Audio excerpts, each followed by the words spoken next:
Om Namah Shivaya. Hi friends, how are you?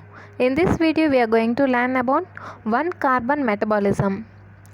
Amino acid metabolism is particularly important for the transfer or exchange of 1 carbon units. Amino acid metabolism is particularly important for the transfer or exchange of 1 carbon units. The following 1 carbon fragments are encountered in the biological reactions which constitute 1 carbon pool. Okay. Methyl bond CH3, hydroxymethyl bond CH2OH, methylene double bond CH2, methynyl, okay, bond CH double bond, formyl bond CHO and formamino bond CH&H, okay. Note: it may be stated here that CO2 is also a 1 carbon unit. Carbon dioxide is involved carboxylation in many biological reactions which are dependent on biotin.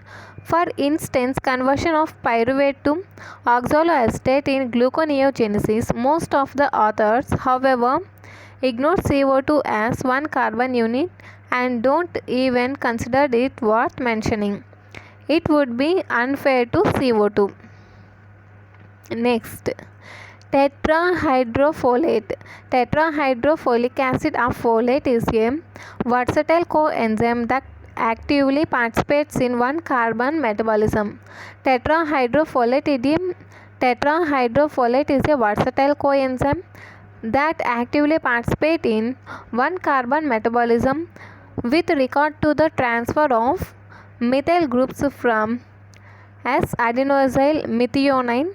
Vitamin B12 is also involved besides tetrahydrofolate.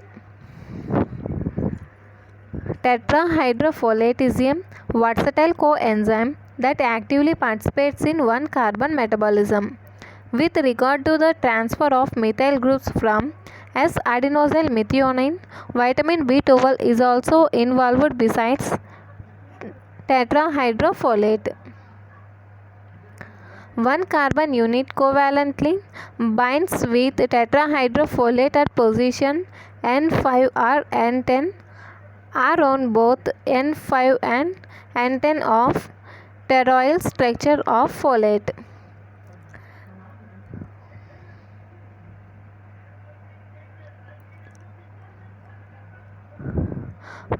The 1 carbon metabolism is further complex, involving many reactions.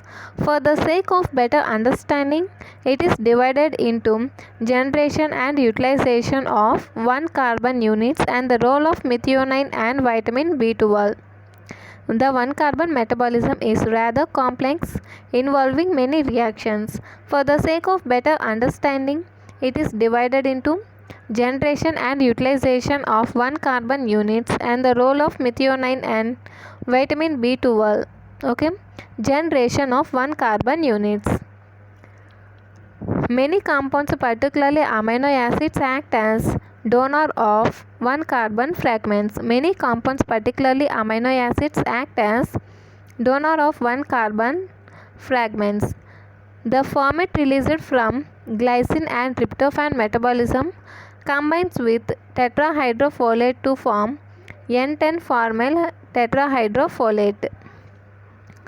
The format released from glycine and tryptophan metabolism. The format released from glycine and tryptophan metabolism combines with tetrahydrofolate to form N10-formyl tetrahydrofolate. Okay.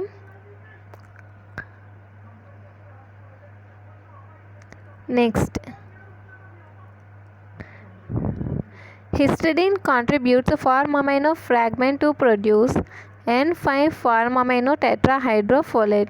Histidine contributes formamino fragment to produce N5-formamino tetrahydrofolate. When serine is converted to glycine, N5N10 methylene tetrahydrofolate is formed. This is the most predominant entry of 1 carbon units into 1 carbon pool. When serine is converted to glycine, N5N10 methylene tetrahydrofolate is formed. This is the most predominant entry of 1 carbon units into 1 carbon pool.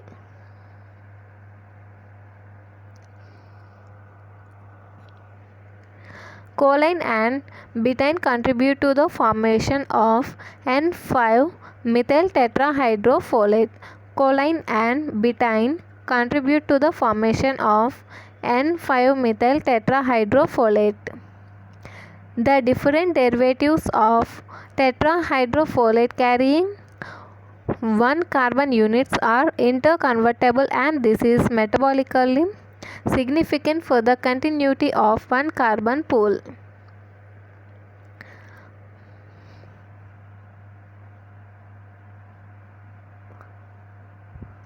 Once again, see generation of 1 carbon units. Many compounds, particularly amino acids, act as donor of 1 carbon units. First one is formate. The formate released from glycine. Formate released from glycine and tryptophan metabolism combines with tetrahydrofolate to form N10-formyl tetrahydrofolate. The formate released from glycine and tryptophan metabolism combines with tetrahydrofolate to form N10-formyl tetrahydrofolate.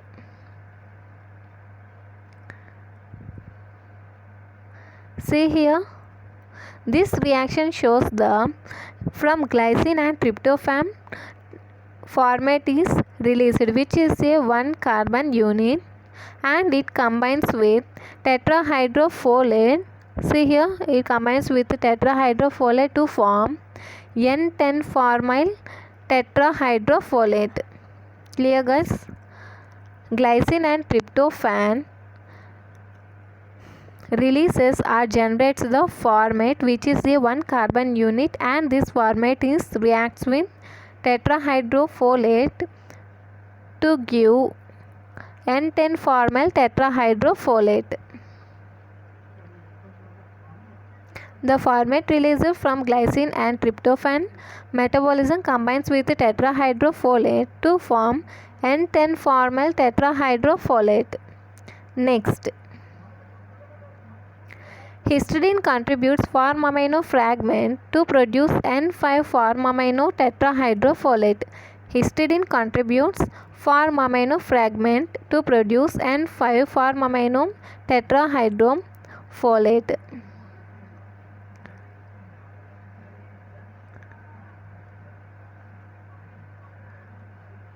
See this second reaction, guys. Histidine contributes form amino fragment.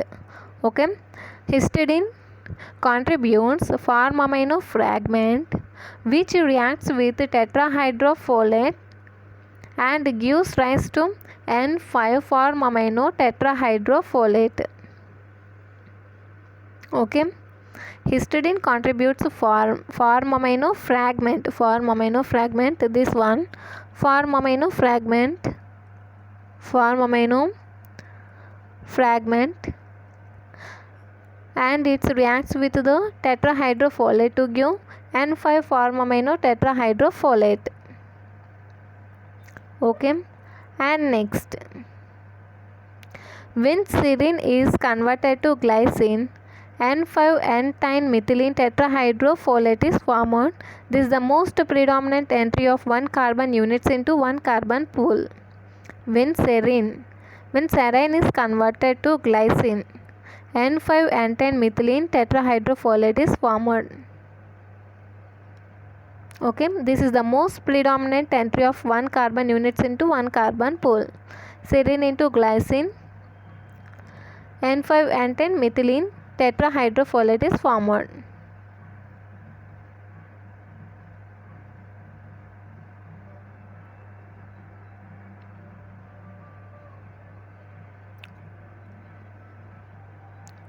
See here, guys, this serine is converted to glycine.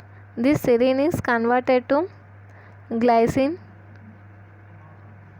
This serine is converted to glycine. Okay, and the released 1 carbon unit is united with tetrahydrofolate to form N5-N10 methylene tetrahydrofolate. Okay, serine converted to glycine and the released 1 carbon unit is combined with tetrahydrofolate to form N5-N10 methylene tetrahydrofolate.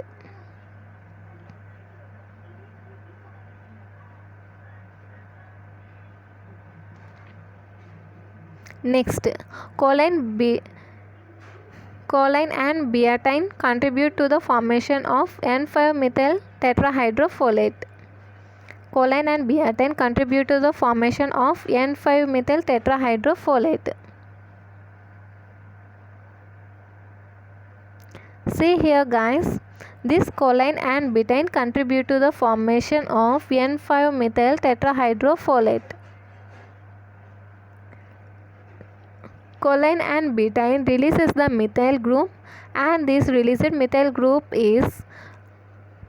reacts with the tetrahydrofolate and forms the N5-methyl tetrahydrofolate. Clear guys?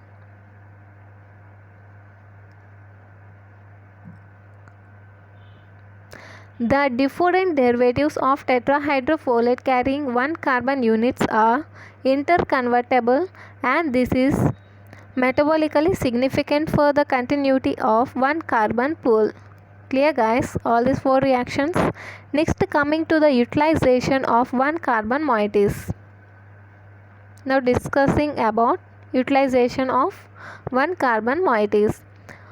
1 carbon fragments from tetrahydrofolate are used for the synthesis of a wide variety of compounds. These include purines, formal methionine tRNA required for initiation of protein synthesis, glycine, pyrimidine nucleotide like thymidinylate, etc. 1 carbon fragments from tetrahydrofolate are used for synthesis of a wide variety of compounds. These include purines, formal methionine tRNA, glycine, pyrimidine nucleotide like thymidylate, etc.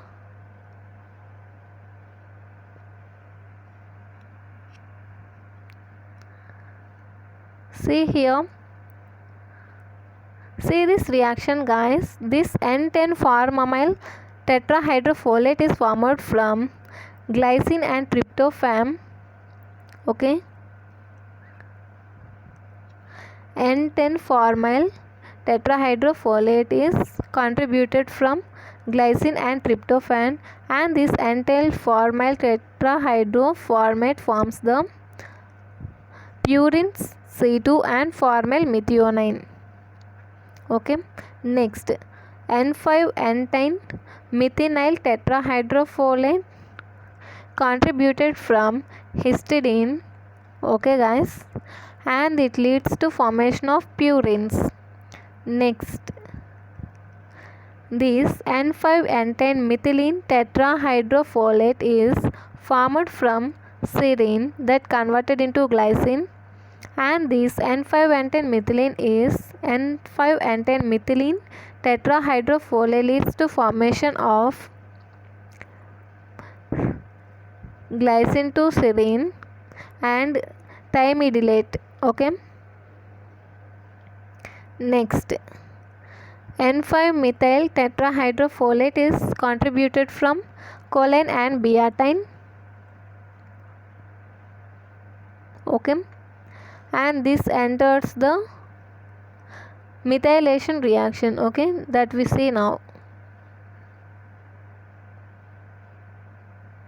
Role of methionine and B12 in 1 carbon metabolism.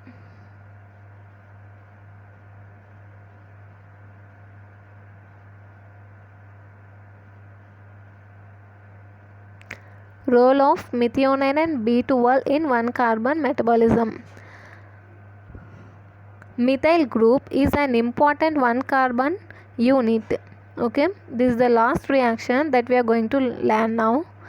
Methyl group is an important carbon unit. The role of active methionine as methyl donor in transamination reaction is already described. After the release of methyl group, methionine is converted to after the release of methyl group from methionine, this methionine is converted to homocysteine. For the generation of methionine, free homocysteine and N5-methyl tetrahydrofolate are required. For the generation of methionine, free homocysteine and N5-methyl tetrahydrofolate are required, and this reaction is dependent on methylcobalamin vitamin B12. The 1 carbon pool under the control of tetrahydrofolate is linked with methionine metabolism. This is transmethylation through vitamin B12. Hence, vitamin B12 also involved in 1 carbon metabolism. Okay guys, see here, for the formation of methionine, free cysteine, free homocysteine and N5-methyl tetrahydrofolate are required, and this reaction is dependent on vitamin B12. Okay, for the formation of methionine, free homocysteine and N5-methyl tetrahydrofolate are required, and this reaction is the reaction for the formation of methionine is dependent on vitamin B12.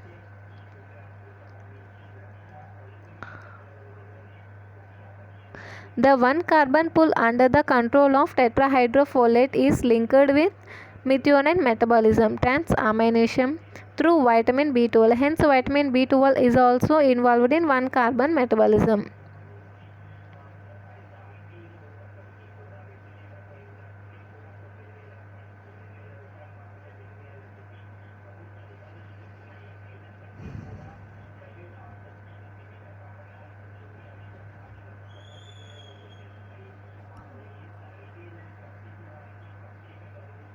And again this methionine is converted to S-adenosyl methionine.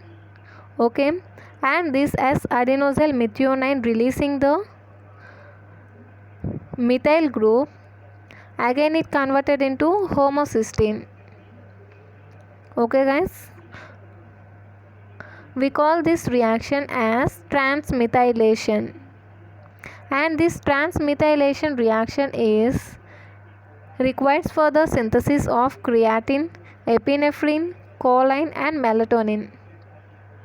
Clear guys? Now we completed the 1 carbon metabolism. This chart is very important. Okay.